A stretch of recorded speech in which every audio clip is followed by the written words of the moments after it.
তিনটা বিষয় নিয়ে কথা বলতে, কারণ আমরা মিন্নানো নিহনগো একদম ধারাবাহিকভাবে N5 এর জন্য টিউটোরিয়ালগুলো দেওয়া শুরু করছি। তো টিউটোরিয়াল দেওয়ার আগে 2-3টা বিষয় ক্লিয়ার করতে হবে। প্রথম বিষয়টা হচ্ছে তুমি কোন বইটা পড়বে N5 ভালো মতো পাস করার জন্য।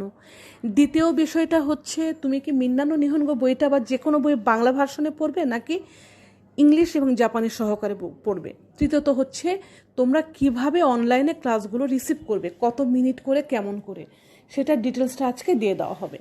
তো প্রথমে যদি আসি, তোমাদেরকে তোমাদের বন্ধুরা অনেক রকম বই সাজেস্ট করবে, অনেক প্র্যাকটিক্যাল টেকনিক্যাল বই সাজেস্ট করবে, কিন্তু তোমরা কিন্তু মিন্নানো নিহনগোটাকে একদম ভেরি বেসিক ধরে নিবে, কারণ এই বইটার সাথে তোমরা আরও অনেক বই পড়তে পারবে। অন্যান্য বইগুলোকে পাশে রাখবে, বাট মেইন টেক্সট হবে মিন্নানো নিহনগো।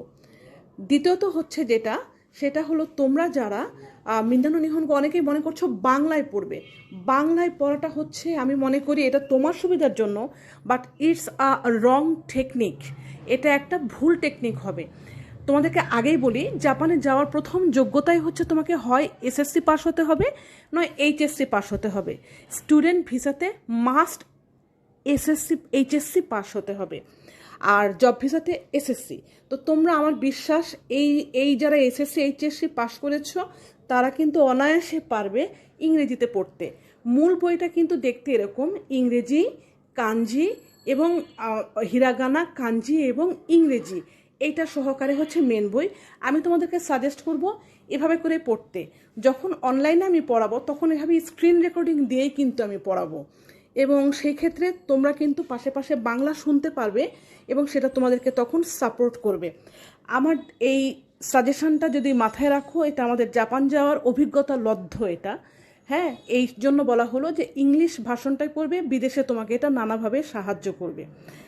এবার আসো পরবর্তী পয়েন্টটাতে যাই, ক্লাসগুলো কীভাবে করবে। এতদিন তো আমি ছোট ছোট শর্টস করেছি, রিলস করেছি, কিন্তু আসলে কি এত ছোট ছোট শর্টস রিলস দিয়ে কি তোমার ক্লাস চলবে না।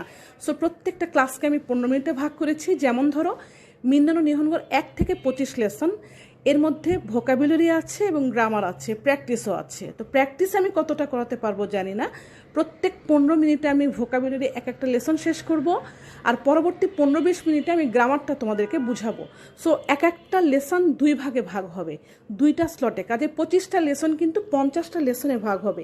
এটাই হচ্ছে আমাদের বর্তমান প্ল্যান। তো এই বিষয়গুলো তোমাদের সাথে শেয়ার করলাম। কোনো ওপিনিয়ন থাকলে তোমরা কিন্তু ইনবক্সে আমাদেরকে জানাতে পারো। আর আমি শবনম তোমাদের কাছ থেকে আপাতত আবার বিদায় নিচ্ছি। ধন্যবাদ, সবাই ভালো থাকো।